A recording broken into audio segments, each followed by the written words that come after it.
أتظن أنك تكون أقصاويا قبل أن تكون ربانيا قرآنيا؟ هاك عمر بما وصل الأقصى وصار فاتحا لبيت المقدس. لقد انتزعته صورة طه من جاهليته واستردته من جبروته وقسوته، وتغلغلت في ثنايا قلبه هي وأخواتها من الصور، فأصبح رباني التوجه قرآني العمل مقدسي الأحوال. وأنت ما الذي ينقصك لتكون فاتحا لبيت المقدس؟ استرد عمر الذي يستوطن ثنايا عواطفك، واصحب مصحفك كأول نقطة تحول نحو الفتح القادم، لتصنع الفرق وتحيي فينا سيرة الفاروق. ولكن كونوا ربانيين بما كنتم تعلمون الكتاب وبما كنتم تدرسون. اثبت تنبت، فالأقصى عقيدة، القرآن عهدنا والأقصى موعدنا. من فائها إلى نونها إلى بقعة المسرى، من اسمها إلى رسمها، سبحان من أسرى.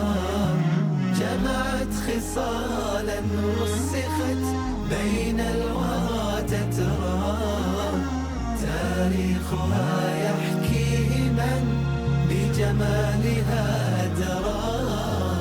أرض مباركة إلى يوم النشور، أرض يفوح العز فيها كالزهور، فيها فتوحات الأولى كانت تدور، في عزة تسمو بها المجد فخور، مجد فخور. لا زال الحديث عن المرابطين في القدس، وبالرغم من التضييق عليهم وصعوبة أحوالهم المعيشية التي تصل إلى ما تحت خط الفقر أحيانا، إلا أن نسبة المقدسيين استمرت في الارتفاع مع مرور الزمن. ووصل الفقر بين فلسطينيي القدس الشرقية إلى نسبة 77% من الأسر الغير يهودية بالقدس، لكن المرابطين يصرون على المقاومة حتى لو كانت بأجسادهم وعددهم المتزايد. اقتصاديا المقدسيين يعانون من أزمة إفقار وليس فقر. يعني المقدسيين ليسوا من النوع انه فقراء طعام وشراب وتروح تعطيهم طرد غذائي، لا. المقدسيين يفقرون بمعنى انه يستنزف هو ليدفع غرامات بناء البيت، ما هو بنى بيت بدون ترخيص بدفع بنفس ثمن البيت غرامة، وهذا لا يمنع الهدم، هذه فقط غرامة. في البداية كان الناس يظنوا أن إذا دفعت الغرامة راح الهدم، لكن يتفاجأ بعد ما يخلص كل مدخراته بيجوا يهدموا بيته كمان ويهدم البيت. ولا يزال الاحتلال يضغط باستمرار لاتخاذ أساليب متطرفة في تخفيض نسب المقدسيين، ويتم دفعهم باستمرار للنزوح خارج المدينة المقدسة والابتعاد عنها، ومن ثم تقليل نسبتهم فيها. 100 متر إلى الخلف حتى يمنعون من الصلاة والعبادة، ليسمحوا للمستوطنين بالعربدة والرقصات والصلوات في المذيع على أبواب المسجد الأقصى بعد أن أدوها داخل ساحات المسجد الأقصى، ونحن المسلمون ممنوعون حتى من الاقتراب من بواباته.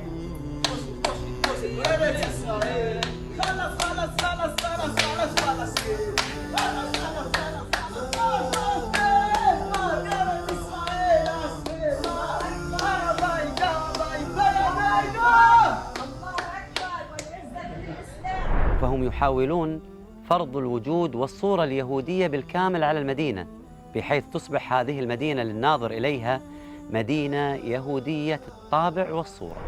في القدس نحن أمام أزمة إفقار، إلى جانب طبعا حصار البلدة القديمة. مثلا الآن أي تاجر في البلدة القديمة عبر الحرب على مدى 4 شهور، اليوم دخلنا الشهر الخامس وهو تقريبا لا يدخل أحد للبلدة القديمة، وبالتالي تجارته معطلة متوقفة.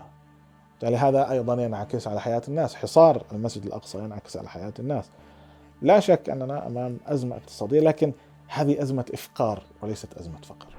غير أن إسرائيل لم تنجح في هذا المخطط، فبعد أكثر من 50 عام من احتلال شرقي مدينة القدس، لا زالت دولة الاحتلال غير قادرة على أن تصنع صورة يهودية للمدينة تمثل المشروع الذي جاءت به هذه الدولة إليها.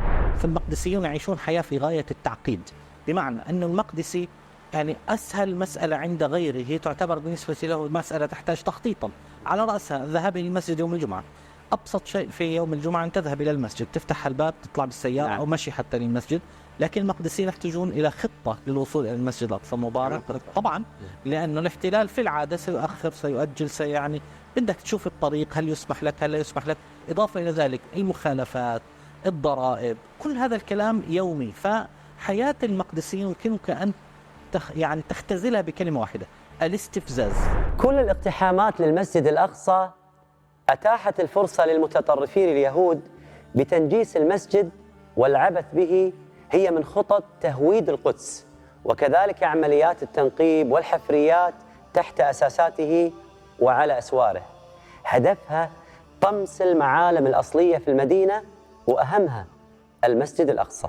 السلام عليكم ورحمة الله وبركاته.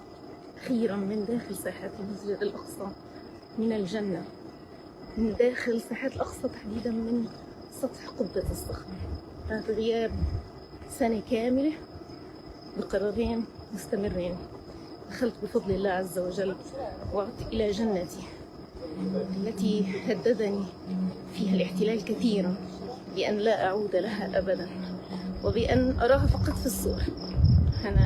أنا عدت من جديد، صليت على تراب الأقصى، هي باقي التراب على أنفي، بكيت على تراب الأقصى، شممت رائحة تراب الأقصى. والشتاء كان بالأمس على تراب الأقصى، شممت رائحة الشتاء رغما عن أنف المحتل. نكمل السرد التاريخي لأحداث فلسطين بعد انتفاضة الأقصى. وسأبقى مجاهد إن شاء الله حتى أتحرر وطني، لأني لا أخشى الموت، لأن الأعمار بيد الله مقدرة لا تزيد ولا تنقص. ففي عام 2004 استشهد الشيخ أحمد ياسين، فأرسلت صواريخها لتعاقبه. مزقت الصواريخ جسد الشيخ النحيل مع أول خيوط الفجر بينما هو عائد من المسجد إلى منزله، ولم تدري أنها حققت للشيخ أعز أمنياته: الانضمام إلى قوافل الشهداء. ولماذا لا يكون الإنسان ينتقي موتة شريفة شهادة عند الله سبحانه وتعالى؟ ومن بعده الدكتور عبد العزيز الرنتيسي: لن ينعموا بالأمن أبدا، فأرض فلسطين هي أرض وقف إسلامي، ولن نسمح أبدا للغزاة بالبقاء في شبر منها. Are you afraid to die? It's death, either by killing or by cancer. If it is by Apache or by cardiac arrest, I prefer to be by Apache.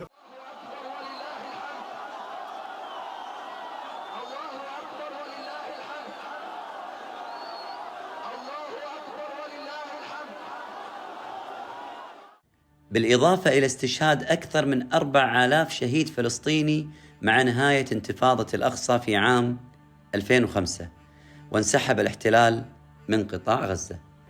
وفي نهاية عام 2008 هاجمت إسرائيل قطاع غزة بحجة ضرب حركة حماس. حرب غزة الأولى في 2008-2009 كان عنوانها الصدمة الكبرى للفلسطينيين.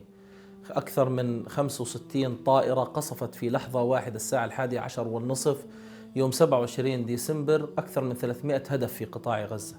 وكنت في بدايات عملي في الإسعاف والطوارئ في قطاع غزة، وكنت في مكتبي عندما تم هذا القصف، وأنا لا يمكن أن أنسى ذلك المشهد. أنا دخلت إلى مجمع أنصار الحكومي من البوابة الغربية ومعي ضابط إسعاف نضال الحايك. في ذلك اليوم شلنا في سيارة الإسعاف وحملنا 16 شهيد على بوابة مجمع أنصار الحكومي. في تلك اللحظة استشهد أكثر من 700 فلسطيني في اليوم الأول للمعركة، حتى ظن والدي في ذلك اليوم أنني استشهدت، لأن أغلب المقرات الحكومية تم قصفها. وأطلق على هذه الحرب معركة الفرقان، واستمرت الحرب لمدة 3 أسابيع، نتج عنها استشهاد أكثر من 1285 فلسطيني، إضافة إلى جرح حوالي 4850 ثلثهم من الأطفال. واستعمل في هذه الحرب من إسرائيل أسلحة محرمة دوليا كاليورانيوم وقنابل الفسفور.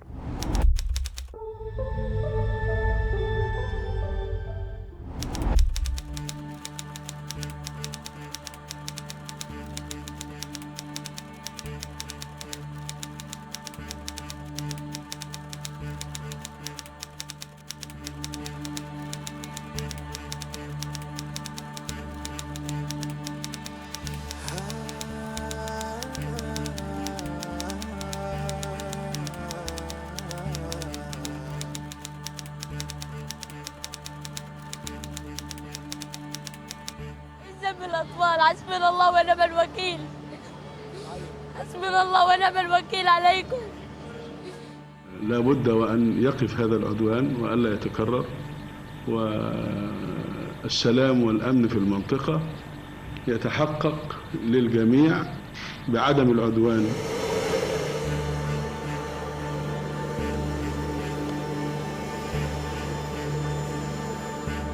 2012 هي معركة كانت ربما الأقصر، 8 أيام في ذلك الوقت، وبدأت بعملية اغتيال، ولكن كان الملمح الأهم هو حجم القصف الجوي المكثف الذي ضربت به قطاع غزة. لم يكن هناك اجتياحا بريا.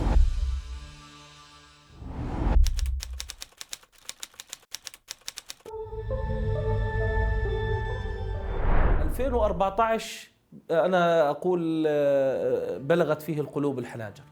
51 يوم لم أخرج فيها من مجمع الشفاء الطبي، كنت بعيد عن عائلتي. كانت بالنسبة لي من الحروب الصعبة، لأني كنت قد تزوجت وأنجبت أول طفلين.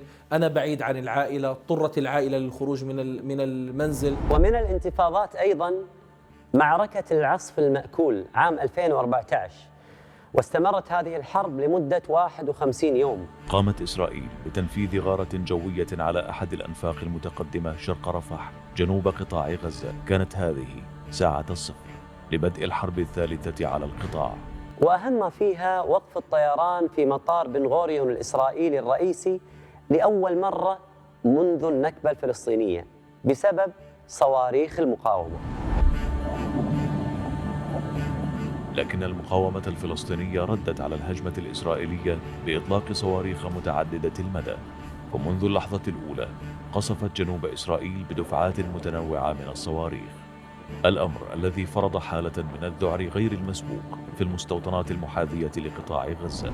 51 يوم، والحقيقة أنت تعيش بين الأشلاء، تعيش بين الدماء. الفكرة أن تعيش 51 يوم بين رائحة الدم ليس أمرا هينا على من يعرف هذا القطاع. لدي إحساس بأننا أخطأنا هدفا ما، لا أعرف كيف يمكنهم ذلك، لكنهم ينجحون دائما في إطلاق الصواريخ رغم كل ما قمنا به. الإجلاء القوات الإسرائيلية يبدو واضحا ونهائيا لهذه الحرب. نحن انتصرنا والمقاومة انتصرت ونحن معها إلى الأمام بفضل جهود المقاومة وبفضل رسائلها التي ردت علينا كجريح أننا لن تضيع دماءنا هدرا.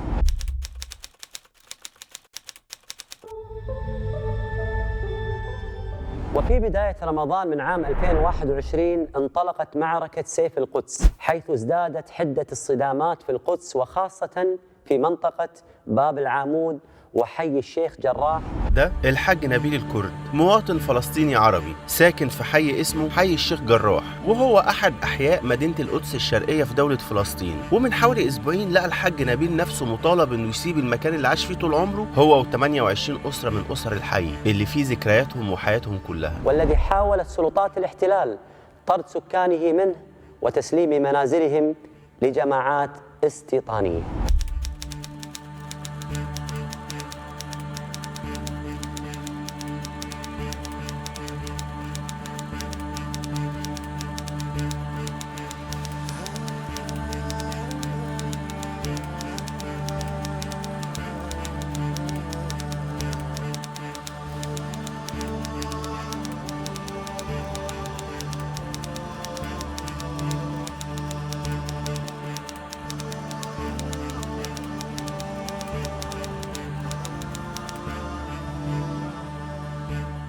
أكثر من 10 أيام حي الشيخ جراح مغلق بشكل كامل. اللي عماله بيصير إنه قوات الاحتلال واضعة حواجز حديدية على الحي من 10 أيام. يعني قوات الاحتلال بدأت قبل قليل بتفريق هذه المظاهرة من خلال الاعتداء على المتظاهرين أيضا بالضرب. يستقبل سكان غزة عيد الفطر على وقع ضربات جوية إسرائيلية تهز أبنية منازلهم. القصف المستمر منذ يوم الاثنين أوقع عشرات القتلى ومئات الجرحى في القطاع. قاعدين على باب الدكان ما لقينا إلا صاروخ في نصنا، 2 شهداء واحنا بيجي حوالي تقريبا 8-9 عصابات. نحن عشنا حصارا وعدوانا، يعني أنت لا تستطيع أن ترفع رأسك من معاناتك اليومية إلا ويأتيك الحرب. وقصف بيت عمي الدكتور نبيل أبو سلمية، واستشهد عمي وزوجته و7 من أطفاله في حرب 2006 وفي عدوان 2006. ثم في سيف القدس قتلوا 2 نجوا من أبنائه، عوض ومحمد. في سيف القدس قتلوا عوض. في هذه المعركة في طوفان الأقصى قتلوا زوجة محمد وكل أبنائه. فمن القطاع تنطلق صواريخ باتجاه الأراضي الإسرائيلية طالت تل أبيب وأسدود وعسقلان وسديروت. المدى الناري لهذه الصواريخ وصل حتى مشاف نهلال على بعد 100 كيلومتر من غزة، ما أجبر آلاف الإسرائيليين على الاختباء في الملاجئ.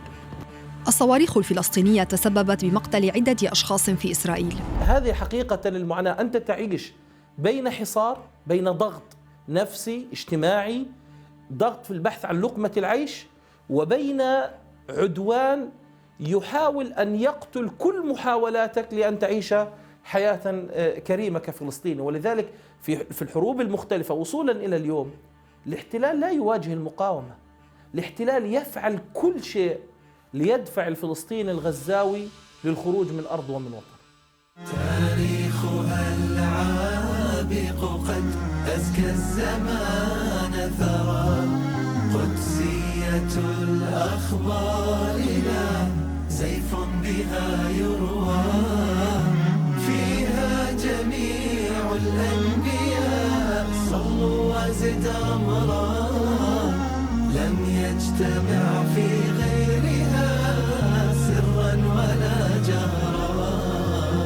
المجد للأقصى على مر العصور، مهما طغى العادي عليها بالشرور، دوما سيبقى في الفؤاد لها حضور، حتما سيشهد مجدها كل غيور، كل غيور. من فائها إلى نونها إلى بقعة المسرى، من اسمها إلى رسمها سبحان من أسرى، جمعت خصالا رسخت بين الورى تترى، تاريخها يحكيه من بجمالها درى، بجمالها درى.